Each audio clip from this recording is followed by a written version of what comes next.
Si al igual que yo tienen una curiosidad mórbida, llegaron al lugar indicado. Bienvenidos a un nuevo episodio de Podcast, Historias de Terror. Yo soy Cas Monterrubio y aquí hablamos de temas de terror en general. Casos paranormales, asesinatos, muertes inexplicables, todo lo que alimente nuestra curiosidad oscura.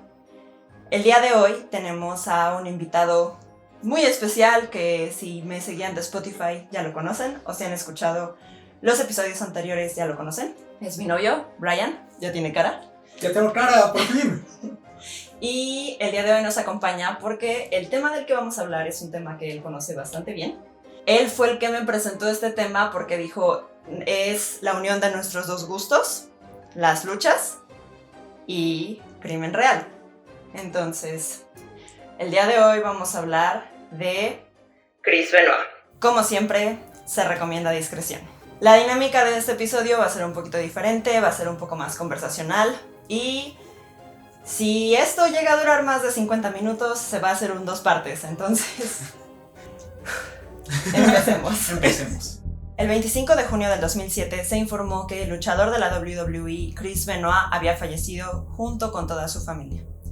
Esta es la historia de lo que pasó. Empecemos por quién fue Chris Benoit. Ya saben que empezamos siempre con el background. Te lo voy a contar un poco hacia ti. Pues nació con el nombre de Christopher Michael Benoit. Nació un 21 de mayo de 1967 y es canadiense, es algo que yo no sabía. Creció en Edmonton, en Alberta, la única ciudad en todo el planeta que no tiene ratas. Entonces, ¿en serio? dato curioso. Wow. Y de niño su papá lo llevó a ver a Dynamite Kid, que tengo entendido que también fue un gran luchador. Gracias. De ahí decidió que quería que las luchas fueran su carrera. Nunca consideró nada más. Desde ese momento supo que eso era lo que se quería dedicar y fue su único trabajo de toda la vida. Desde los 80s ya estaba en el radar como un profesional en Canadá y empezó a ganar fama cuando fue a trabajar a Japón. Otro dato curioso es que también luchó aquí en México. Creo que tú tienes un poco de información sobre eso. Bueno, en este contexto de la lucha libre es muy común que los luchadores americanos canadienses, no que es como dices, la línea es como muy delgada de distinguirlos, pero es muy común que vayan a lugares como Japón y a lugares como México para que sigan aprendiendo el mundo de la lucha y diferentes estilos, ¿no? Así que en el momento, al día de mañana que te puedas enfrentar a un australiano, a un mexicano, a un japonés, sepas, ¿no? Cómo puede ir la cosa, ¿no? Y no hablas el mismo idioma, pero hablas el mismo idioma, ¿no? De alguna manera. Sí, claro, el mismo idioma de la lucha. Pero supongo que también las técnicas varían un poco entre cada país. O sea, cómo luchan en la AAA no es igual que cómo luchan en la WWE. Sí, claro, mira, la WWE, no, el cuadrilátero es más grande que en otros lados. Okay. Por ejemplo, acá en México, en la Arena México es un cuadrado más chico. Okay. ¿No? En la AAA a veces usaban un octágono, ¿no? Que tiene 8 lados. ¿No? Y las reacciones de la gente, por ejemplo, en México somos muy vocales, ¿no? Le decimos de que se va a morir. De que se va a morir, un saludo a la mamá del referee, distintas claro. cosas, y los japoneses son más tranquilos, más solo aplauden y no es saber trabajar con diferentes estilos de todo tipo, de luchador, de público, de... Claro, no me imagino cómo sea en Japón, no me imagino cómo sería que no sea ruidoso, pero luchó también en México contra Villano III en El Toreo, Spino no Calpan. Para los que te escuchan de Latinoamérica no hay contexto de eso, pero es básicamente vino al Estado de México, donde vivimos, el área ahí del Toreo, muy famoso. Sí, está muy cerca de donde vivimos.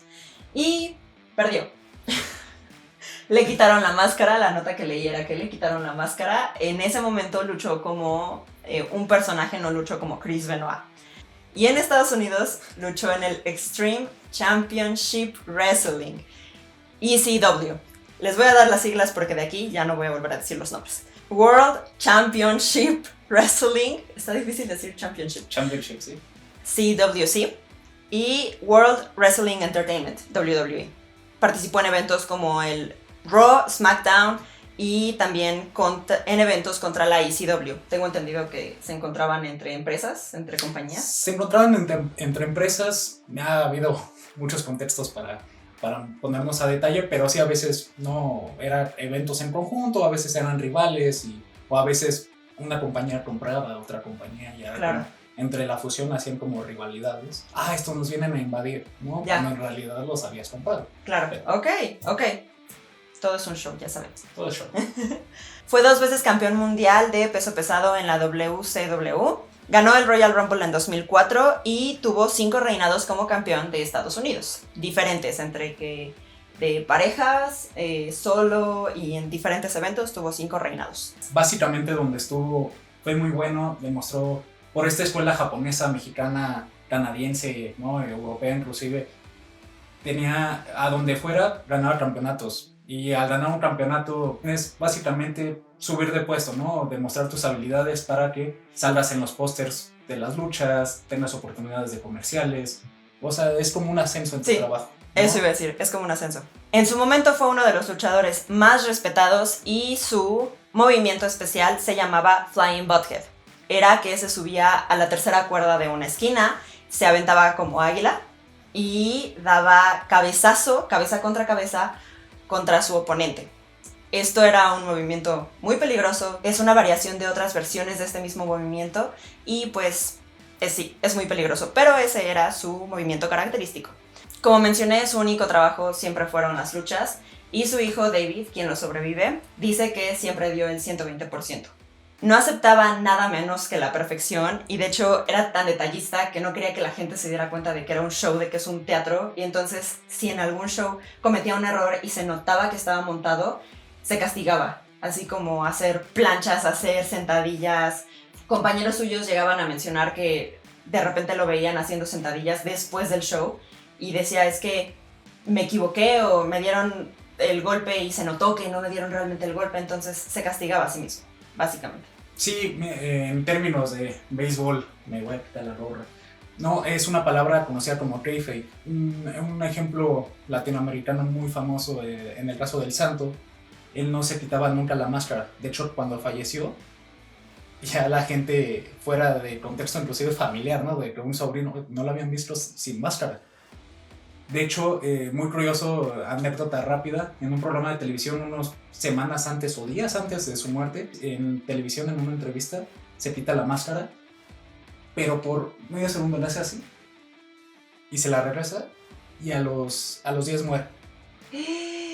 Pero mucha gente no salía de las luchas y tenía la máscara puesta en aeropuertos. Ajá. No, bueno, eran otros tiempos. Ajá. O sea, eso es kayfabe, proteger el negocio hasta el final. Ok. No. En el caso de Estados Unidos es evitar que se note que es un teatro. Exactamente. Ok. No, eres malo hasta cuando desayunas. Sí. Sí, bueno, y no, era muy perfeccionista, no, si fallabas un golpe es como, la gente se va a dar cuenta de que es falso. Un obsesivo compulsivo en que las cosas salían bien. Le decía al compañero antes de subir al cuadrilátero, oye, estaba pensando esto, pero no que fuera una persona difícil de trabajar, al contrario. Chris. Chris. Al contrario, siempre iba a buscar como dar más de sí, okay. Pero sabías que te ibas a ir a matar ahí. Sí, él. Claro. Cuando empieza a ganar fama, se encuentra con Eddie Guerrero, en Japón. Al inicio no se soportaban, una relación muy bossy-woody. Primero se odiaban, no se aguantaban y eventualmente se volvieron amigos inseparables. Tenían opiniones muy similares sobre muchos temas y eventualmente eso los unió. Y junto a Dean Malenko, que sería como su tercer amigo, trabajaban los tres en la WCW. Su nombre de trío, se diría, eran los tres amigos. Los tres amigos, the three amigos. Sí, con acento, los tres amigos. Ajá, los tres amigos, sí, muy pocho. El canadiense, el americano, ¿no? Y el mexicano. El mexicano, exacto. Te quería preguntar si tú tienes más información sobre la relación de ellos tres como los tres amigos. Sé que esto fue antes de que tú empezaras a ver las luchas, pero porque no encontré casi nada en internet. Si buscas a Chris, todo lo que sale es lo que pasó. Todo lo que pasó, sí. Mira, básicamente en la WCW o la WCW, como le prefieran decir, fuera la competencia directa de lo que es ahora WWE, donde tenían otro tipo de producto, más rudo, más que le hablaba a lo adolescente. La WWE en ese momento se había quedado como en los 80s, estos personajes como Hulk Hogan, todo muy de caricatura, ¿no? Y esta competencia hizo el producto un poco más MTV, ¿no? Por decir algo más atractivo para todos. Más chisme. Entonces tenía sus pesos pesados, ¿no? Como acostumbran los americanos, pero tenían una división crucero. y es ahí donde sacan a muchos... ¿Qué es una división crucero? De peso. Ah, ok. Como, bueno, peso pluma, peso pesado, Ok, ya. peso medio. Y entonces buscan, de ahí salen personajes como Rey Mysterio, Conan, ¿no? Que eran de la escena mexicana, y de Guerrero, ¿no? Chris Benoit, Chris Jericho, Dean Malenko. Y son estos personajes que no iban a ganar el campeonato más importante, pero estaban ahí para las luchas medianas. No medianas, pero las luchas para abrir el show, ¿no? Claro. Son los que vuelan. Claro. Son los que van a hacer las acrobacias a final de cuentas, y la gente no iba a estar muy emocionada de esto. Entonces este auge de estos atletas chiquitos, por así decirlo, porque eran enormes, pero eran catalogados como chiquitos, los como tres. Chiquitos, así es. Entonces, ¿no? Y se volvieron muy amigos porque, ¿no? La vida de un luchador es estar de arriba abajo en el país, en otros países. Los compañeros de trabajo se convierten en amigos y después en familia. Compartían muchas cosas, sobre todo las fiestas al final, un poco los excesos. Ya posteriormente, en etapas más avanzadas de su estrellato, encuentran como una muy fuerte amistad a través de la religión. O sea que siempre han estado en la vida del otro. Sí, claro, ok. Ese es básicamente nuestro contexto sobre Chris. Ahora veamos Nancy Benoit, su esposa.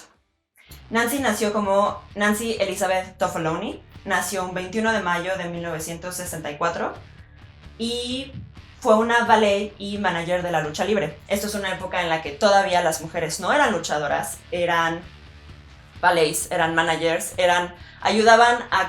acompañaban el show. La dama en apuros. La dama en apuros, era la damisela en apuros. Originalmente, después de acabar la preparatoria, se volvió recepcionista de una agencia de seguros, pero a su primer esposo, Jim Dawes, le gustaba mucho la lucha libre. Y en 1984, la revista Wrestling All Stars necesitaba una joven hermosa para que fuera la portada de su edición de junio.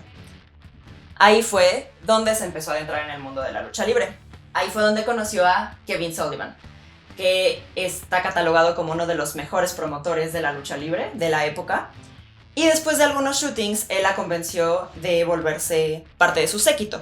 Él era también un luchador, aparte de un manager, y tenía un skit en el que él era el príncipe de la oscuridad, y ella iba a ser su ángel caído. Además de ella, tenía a sus seguidores oscuros, pero la mera era Nancy. Lucha libre para ustedes. Por eso fue que adoptó el nombre Fallen Angel para su personaje. Como mencioné, por la época ella no podía ser luchadora, pero era un rol muy valioso. Fue un rol que empezó, y me atrevo a decirlo desde ahorita, terminó con ella. Conocía el negocio de pe a pa, mejor que muchos. Era la todóloga del backstage. Cuentan que tenía maquillaje, kits de costura, sabía dónde tenía que iniciar cada quien, sabía a qué altura del show iban. O sea, ella sabía todo, mejor que todos los demás. Y eso la volvió muy importante en el negocio. Y pues Kevin la adoraba, se enamoraron y se casaron un año después, en 1985. Empezaron trabajando en la WCW, luego se movieron a la SW y luego regresaron a la WCW. Esa pequeña movedera es importante, porque para cuando regresaron a la WCW ya estaban los tres amigos trabajando ahí. Y así fue como conoció a Chris. Al volver a la WCW cambió el nombre de su personaje a Woman. Solamente Woman. Que es mujer. Mujer. Porque era independiente, no se dejaba y te golpeaba si la provocabas.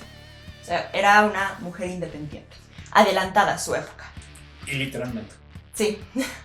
Fue en 1996 cuando vuelven a WCW, conocen ahí a los tres amigos y Kevin en ese momento se estaba encargando de agendar peleas y shows, armar también los shows, no nada más agendarlos.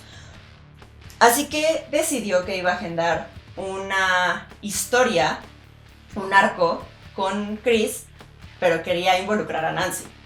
En este arco, Chris iba a robarle a Nancy, Nancy lo iba a dejar por Chris Benoit. Y pues... Televisa presenta. Esto pasó a la historia como el día en que Kevin Sullivan agendó su propio divorcio. Porque pasó en la vida real también. Pero, según la hermana de Nancy, Sandra Toffoloni, el show no fue el culpable porque claramente algo más tiene que estar involucrado. Ella cuenta que Nancy decidió concentrarse en su carrera y eso los alejó. Tal vez Kevin solo quería que ella fuera su segunda y cuando decidió tomar independencia, cuando se volvió woman, a él ya no le gustó y se volvió violento con ella. Nancy, de hecho, un día llegó a buscar ayuda de Julie Malenko, la esposa de Dean Malenko. Ella estaba dedicándose a la terapia en ese momento y dice que Nancy llegó con el ojo morado y Julie le dijo, tienes que dejarlo. También se resguardaba con Chris, que a la par él también estaba teniendo problemas con su esposa. Entonces fue como el match perfecto, la situación en el momento perfecto. Ahora vamos a un evento muy importante, clave para la relación de Chris y Nancy, el Bash at the Beach, en Daytona Beach. Este fue un evento en el que había una pelea agendada entre Chris y Kevin, y Chris le dio, pero duro, le rompió el tímpano, ganó la pelea, de hecho el referee tuvo que separarlos, y aún así, después de ganar, en backstage siguieron peleando. A ese evento no asistió Nancy, pero fue Sandra. Y dice que fue al backstage y los vio golpeándose y Kevin le decía que se fuera con él y Chris le decía, no, Sandra, quédate aquí, y tenía el teléfono, un tabicote de los 80s y se lo pasó a Sandra y cuando Sandra contesta era Nancy diciéndole que se fuera con Chris. Entonces ella dice que nunca dudó de las decisiones de su hermana e hizo lo que ella le dijo y se fue con Chris. Sí, bueno, básicamente, no, como decíamos, Chris era un competidor muy duro. Pero como todo en la vida, ¿no? En el fútbol y en muchos otros deportes, cuando ya conoces el contexto o te están picando, ¿no? En este caso Chris sabía que pues Kevin la estaba golpeando, ¿no? Pues un golpecito iba al pecho, de repente pues va a la cara, ¿no? O sea, como en estos términos se le conoce como receive, recibos, ¿no? Tú me estás lastimando, hiciste algo mal, ¿no? Yo te lo devuelvo fuerte. O en este caso por la lucha. Fue un receipt. Sí, Kevin, la verdad, un tipo con el ego fragilísimo. Okay. No, o sea, no porque Nancy a final de cuentas no estaba teniendo más popularidad que él. Y eso no le gustó. No le gustó nada. En cámaras y fuera de cámaras, ¿no? Sí. O sea, la gente ya no buscaba a Kevin, buscaba a Nancy. La versión que Nancy le dio a Sandra fue que Kevin la estaba golpeando y lo iba a dejar por Chris. Kevin, cuando le preguntaron sobre esto, dijo que no es cierto y que nunca lastimó a Nancy. Pero, pues Nancy tenía las pruebas físicas de que sí habían estado abusando de ella. Sandra cuenta que Nancy se enamoró como nunca antes. Nunca en toda su vida la había visto más enamorada que cuando se enamoró de Chris Benoit. Se casan y deciden que Chris se concentre en la lucha libre mientras Nancy se va a concentrar en crecer la familia. Ahora sí ya hizo lo que quería hacer en la lucha libre, ahora ya quiere dedicarse a su casa y quieren tener un hijo.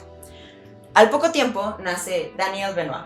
Chris ya tenía, como mencioné, a un hijo anterior, David, y Daniel y David eran inseparables. Dice David que Nancy nunca lo trató como un hijastro, nunca se usó la palabra step. De medio hermano, claro. Medio hermano, nada. Nunca fue que mi madrastra, tú eres mi hijastro, no. Era su hijo, lo aceptó como suyo y él era el hermano de Daniel. Daniel y David querían ser, ¿cómo dijiste? Campeones de pareja. Querían ser campeones de pareja. Y eso me rompe el corazón. Sí, me rompe el corazón. Como ya mencionó Brian, los tres amigos eran relativamente bajitos a las pequeñas alturas de 1.73 de Eddie, que sí era un poquito bajo, 1.80 de Chris, es 3 centímetros menos que él, y 1.73 de Dean Malenko. Sí eran relativamente bajitos, pero eran enormes. O sea, Nancy era bajita y le llegaba como aquí a Chris. Como yo con él. Nancy probablemente medía. Ahorita me ven el mismo vuelo, pero el macho para. Sí. Al ser bajitos en comparación, no tenían mucho futuro en la WCW, así que decidieron mudarse a la WWF, que es lo que antes era la WWE. Y el 31 de enero del 2000, Eddie, Chris y Dean llegan a un Monday Night Raw y fueron contratados. Pelearon esa misma noche y yo aquí tengo una duda porque no encontré tampoco... está difícil buscar cuando hay muchos términos que no conozco. Terminología, claro. Sí. ¿Ya estaba planeado que ellos llegaran? Sí. Ah, ok. Sí, todos no es como que llegaron a la arena y se metieron y ya firmaron su contrato. No, o sea, ya pláticas de meses, semanas, ¿no? Ok. Obviamente tenían que dejar que venciera su contrato en la WCW para poder llegar a la WWF en ese momento. Y no, ya se arregla, ellos tres entran en parte de un ángulo de, ¿quiénes son estos misteriosos hombres? No, porque no quieres como hacer alusión a la competencia, pero pues sabes que la gente los conoce, ¿no? Entonces, llegaron estos tres y continúan con el ángulo. ¿Sí? Okay. Pero fue una sorpresa muy importante. Sí, para los fans principalmente, porque sí, en el video se ve que llegan en ropa normal, así Chris Benoit va de camisa, y dije, seguramente estaba planeado, pero todos lo dicen como llegaron un 31 de enero a un Monday Night Raw, y es como, ¿solo se metieron? Como que fueron los primeros de la competencia que pasan a la competencia, y esto siempre genera como revuelo. Claro. Ya después, más personas lo siguieron, y terminó siendo la tumba de la WCW, que ya no existe. Ok. Que termina comprando la WWE. Okay. Pero fueron como estos primeros de, ya está muy mal acá, está muy mal pagado, no me dan oportunidades, porque estoy chaparro, pero no, bien que les ven, ¿no? Y terminan cambiando la competencia. En WWF, Eddie y Chris fueron quienes más lucieron, y Chris, pues, era su vida, pero procuraba que sus hijos pudieran ir a los eventos. Le dolía tenerse que perder algo de ellos, algo de la escuela, algo familiar, pero no quería pedir días. Chris Jericho le llegó a decir como, pues pide días. Dean Malenko también le dijo, pide algunos días si tienes que ir a los eventos. Sí, es el cumpleaños de mi hijo, ¿no? Pues pide días. Exacto, pero él no quería, porque según él, la lucha lo era todo. Pero a mí aquí me surge la duda de, ¿es que la lucha lo era todo o es que no podía pedir días? Porque sabemos que no tiene ningún tipo de seguro, su contrato es freelancer, entonces si no lucho hoy, no me pagan. Y si no lucho varios días, me van a empezar a buscar reemplazar. Claro, es una combinación de todo, un poco. No, en la WWE los tenían un poco más cuidados en el apartado del sueldo, aunque estés lesionado te van a dar tu quincena, no te va a faltar. Okay. Pero la parte que mencionas de reemplazar, si estoy teniendo un buen momento, la gente me está reaccionando, oye, ya veo cada vez carteles con mi cara, la gente compra mis playeras, ¿no? Si me desaparezco una semana, el jefe va a decir, no, pues ya le valió. No le importa. Ajá. Entonces esta parte como entre adicción a los aplausos, adicción a las luchas. Y querer mantener la chamba. Y querer mantener la chamba a un buen nivel. Pues como fuera, se sacrificaba por el arte. Y como mencionamos, Eddie y Chris eran confidentes. De hecho, Chris no era muy religioso y Eddie le abrió como las puertas a la religión y Chris lo aceptó, cosa que él nunca creía que fuera a pasar. Y parece que tal vez nos estemos saliendo de tema, pero necesitamos hablar un poco más de Eddie Guerrero. Como luchador, como mencionamos, no puedes pedir muchos días si te lastimas. No te puedes lastimar mucho y Eddie tenía la mala suerte de lastimarse muchísimo. Pero como no quería pedir días o no podía, esto lo llevó a abusar del alcohol, a adicciones, que casi lo matan por sobredosis 3 veces. Así es una cuestión muy delicada de Eddie con esta cuestión de que era muy chiquito, ¿no? La verdad, una cosa muy ridícula en esta época, pero como él ya entró en la etapa moderna, ya habiendo pasado por la escena independiente, obviamente oír estos comentarios de que, oye, estás muy chiquito, estás muy ligero, ¿no? Y el sueño de todos es pues, armarla, ¿no? Ser la siguiente superestrella. Entonces, en el caso de Eddie, ¿no? En el caso del alcohol, en el caso de las medicinas, ¿no? Adicto a las medicinas, de que cada lucha, ¿no? Tus píldoras para soportar el dolor. Exacto. Eran luchas extremas, luchas, ¿no? Donde vuelas, aún así, aunque sea falso. Traes en una tabla, te cae un tipo de más de 100 kilos todos los días, de diferentes formas. Sí, y al menos una vez a la semana tienes que hacerlo en vivo para la gente. Si solamente agendaste un show esa semana. Así es, y ¿no? En la vida del luchador, de los 365 días, luchan los 300 días, ¿no? Descansas 65, y eso es decir algo. Sí, y es entre semana. Como mencioné, esto lo llevó a casi perder la vida 3 veces. Le dio una sobredosis esas 3 veces en casa de los Malenko. Esto lo llevó a que fuera despedido de la WWF y lo mandaron a rehabilitación. Tengo entendido que fue porque falló un test de dopaje, ¿cierto? Sí, la WWE tiene este sistema de antidopaje, ¿no? Básicamente 3 strikes y estás fuera. Y en uno de estos exámenes él falla sus primeros, ¿no? Fallaste tu primer test, órale, vete a descansar 2 semanas, ¿no? Fallas el segundo, otras semanas. Y al tercero ya, ¿sabes qué? Bye. Vamos, dale. Sí. Mientras este tiempo que estuvo fuera de la WWF, en ese momento todavía, trabajó en los circuitos independientes durante el 2001 y el 2002. En 2002 regresa a la ya renombrada WWE.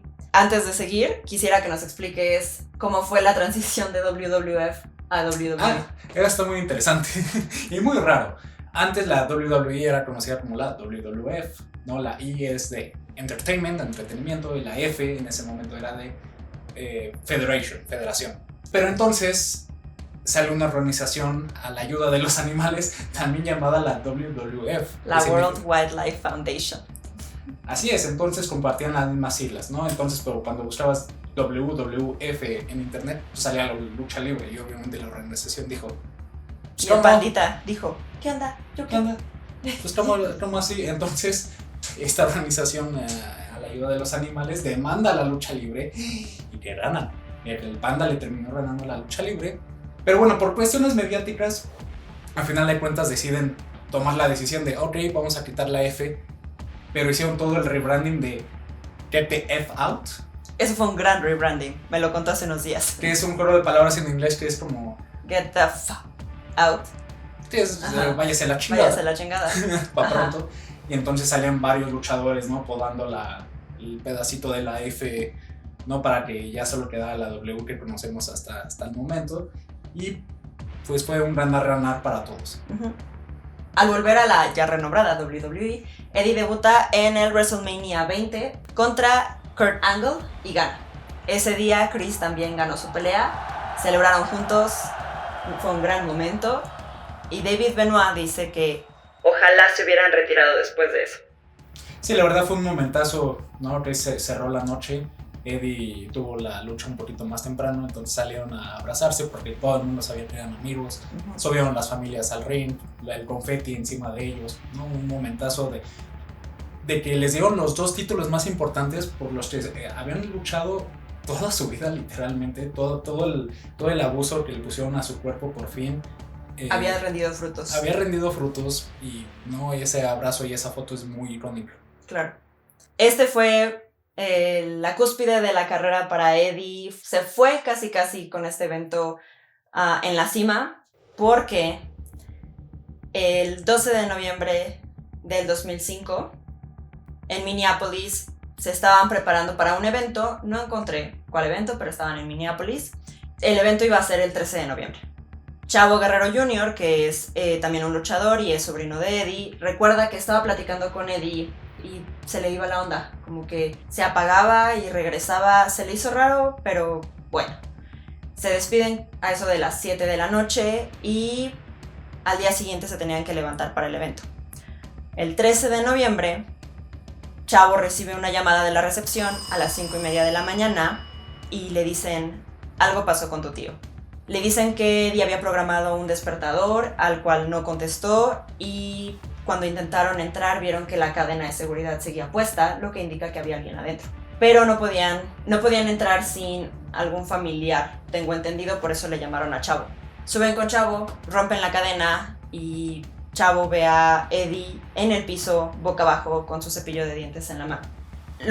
Se acerca, lo voltea y Eddie seguía vivo, entre comillas. Estaba todavía gorgoteando y en eso murió. Murió en los brazos de su sobrino. Y Chavo lo recuerda como uno de los peores días de su vida. En eso Chavo le llama a Chris para mencionarle y Chris lo tomó increíblemente mal, peor que todos los demás. Gritó, lloró desesperanzadamente realmente. Y Chris era alguien que nunca mostraba emociones, al menos no emociones negativas. Entonces era muy fuera de carácter para él. Chris subió al cuarto de Eddie y lo abrazó no me puedo yo imaginar hacer eso aunque fuera mi amigo, no sé, yo tengo algo con los cuerpos, no quisiera recordarlo así. Pero Chris subió, lo abrazó, lloró con él, fue un momento muy feo en la vida de Chris y esto fue como, yo le diría el inicio del final. Al principio se creyó que la muerte de Eddie pudo haber sido una recaída, pero la autopsia reveló que tenía una condición cardíaca a los 38 años. Eddie Guerrero había muerto de un paro cardíaco a los 38 años. Esto, a mi parecer, debió de haber abierto la conversación ya sobre los problemas de salud que generan las luchas, pero no lo hizo. Lo único que se hizo fue un Raw Tribute Show, en el que todos amigos, otros luchadores, familiares se despiden de Eddie, y a todos les pegó la muerte de Eddie, pero Chris estaba devastado. No podía ni articular palabras, o sea, era llanto y solo lloraba. Sí, sobre todo fue una muerte muy sorpresiva. Sorpresiva para todos. No sabrán, en lugares de trabajo siempre hay una persona muy característica por hacer que todos se la pasen bien, que estén de buen humor, y Eddie era esa persona, ¿no? Tenía muchos, muy buenos amigos adentro de la empresa, y al mismo tiempo, ¿no? Su familia, como decíamos antes, ¿no? Viajaban, se conocen mejor que sus propias familias, ¿no? Sí. A un punto, y personas como Dave Batista, John Cena, Rey Mysterio, ¿no? Hablando muy tristes, llorando sobre la muerte de Eddie, pero como mencionas bien, o sea, si pueden buscarlo en YouTube, está muy impactante como que no pueden ni hablar, o sea, y se ve que es una de esas personas duras, o sea, sí. Que no puede haber a Bambi, la película de Bambi, no le va a pasar nada, o sea, es verdaderamente raro. En el funeral, Chris Jericho recuerda que Benoit lo abrazaba y no lo soltaba, y de nuevo no paraba de llorar. Dice que lo sostenía como si su vida dependiera de ello, que también se le hizo raro. Fue raro al nivel de que fue raro hasta para la esposa de Eddie Guerrero.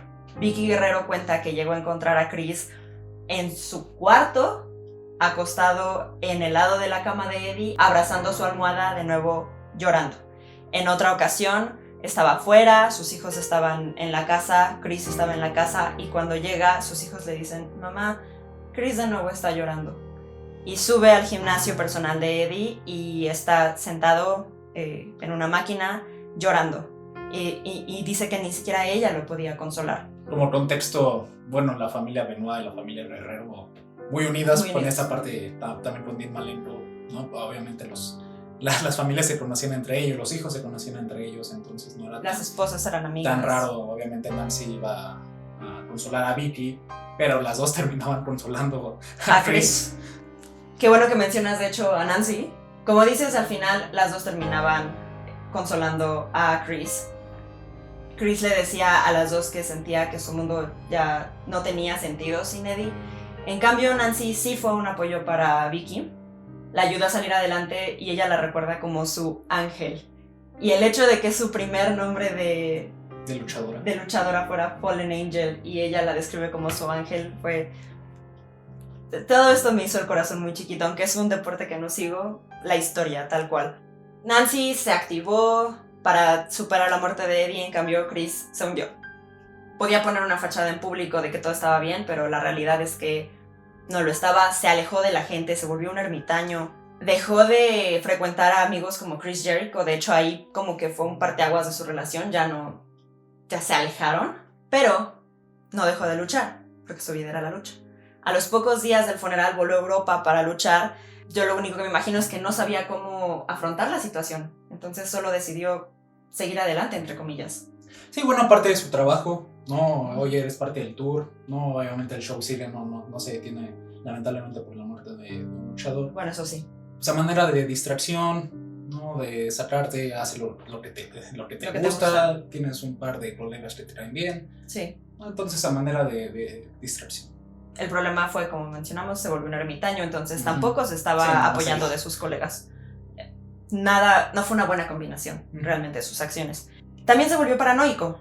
Se la pasó hablando y buscando sobre accidentes y tragedias de otros luchadores. Y aparte, dicen que cambiaba de coches o de rutas para ir a lugares rutinarios del día a día, empezó a tomar otras rutas porque creía que lo estaban siguiendo. Entonces empezó a tener episodios paranoicos. Y también empezó a pelear con Nancy. Peleaban sin razón, estaba irritable, dicen que estaba molesto con la vida, se notaba molesto con la vida, así que Sandra decidió comprarle un diario en el que pudiera hablar con Eddie, una manera de pues seguir platicando con su amigo, y dice que eso medio ayudó. Apaciguó un poco el asunto. Ajá, fue un mecanismo de defensa que medio ayudó. En el 2006, Nancy como que ya quería que Chris se alejara de las luchas. Toda esta situación y sus cambios erráticos de humor le hacían ver que algo ya no estaba bien. Y tenía miedo justo de que se hiciera daño. Sin embargo, nada cambió del 2006 al 2007. El 19 de junio, que fue un jueves, Chris lucha en su último evento, en el cual gana. El viernes 22 de junio, se reporta que Chris vuelve a casa por emergencia y se pierde el SmackDown House Show, que House Show mencionaste que es un evento que no se televisa. Así es, no es televisado y es un show que hacen en ciudades para ¿no? que más pueblos los puedan ver. Como los que hacen aquí en México.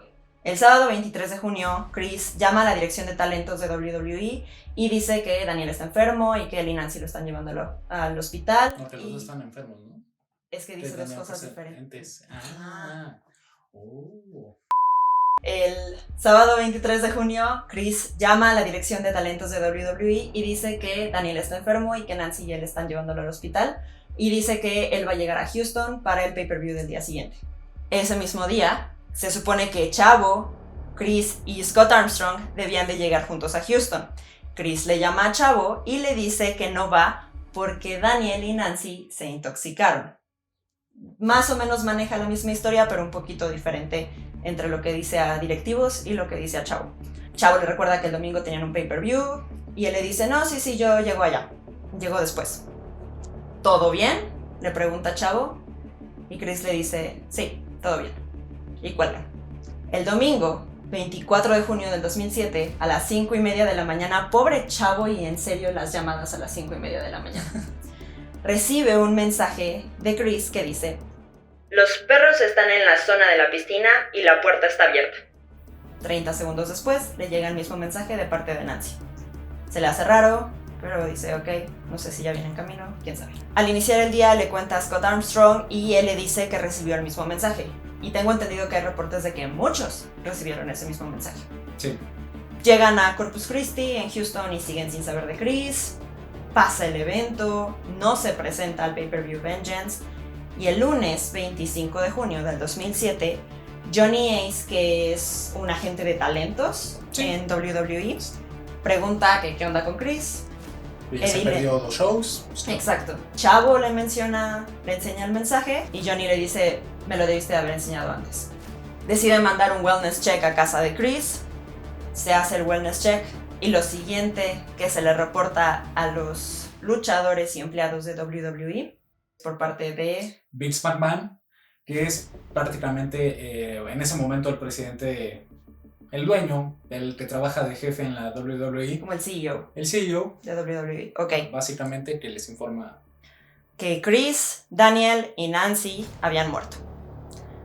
Solo se les dice eso. Nadie tiene detalles, es el primer reporte sobre lo que ocurrió. Vicky Guerrero se impacta tanto que Dean Malenko la tuvo que sacar de donde estaban y nadie entendía. Fue un intento de robo, se intoxicaron con gas, ¿qué pasó? Nadie imaginaba lo que Chris había hecho. Y con eso termina la parte 1 de esta 2 partes sobre Chris Benoit y la familia Benoit. En el siguiente episodio vamos a hablar sobre qué fue lo que pasó, qué fue lo que hizo Chris y el reporte forense de los 3 cuerpos y cómo esto impactó a la WWE. Les voy a dejar las ligas del documental que vi, que fue mi fuente principal. Es un documental de Vice que se llama The Dark Side of the Ring, Chris Benoit. Ese fue el primer acercamiento a la lucha libre que me dio Brian cuando intentó que me gustara. como se une la lucha libre con el crimen real. Entonces, eso fue lo que inspiró este episodio. Se los voy a dejar en las notas por si los quieren ver. También van a estar mis fuentes disponibles en las notas. Y pues nada, sean amables en los comentarios, sean amables entre ustedes. Y recuerden que si me quieren mandar una sugerencia de tema, me la pueden mandar a podcasthistoriasdeterror@gmail.com. Y también me pueden seguir en mis otras redes sociales, en TikTok como podcast-historiasterror y en Instagram como podcast-historiasdeterror. Nada más que agregar por ahorita. Nos vemos en probablemente una semana. Voy a intentar sacarlo en una semana. Si no, nos vemos en 2 semanitas. Bye. Podcast Historias de Terror. Escrito por mí, Cassandra Monterrubio. Producido por Cassandra Monterrubio y Brian Basurto. Editado por Cassandra Monterrubio. Bye.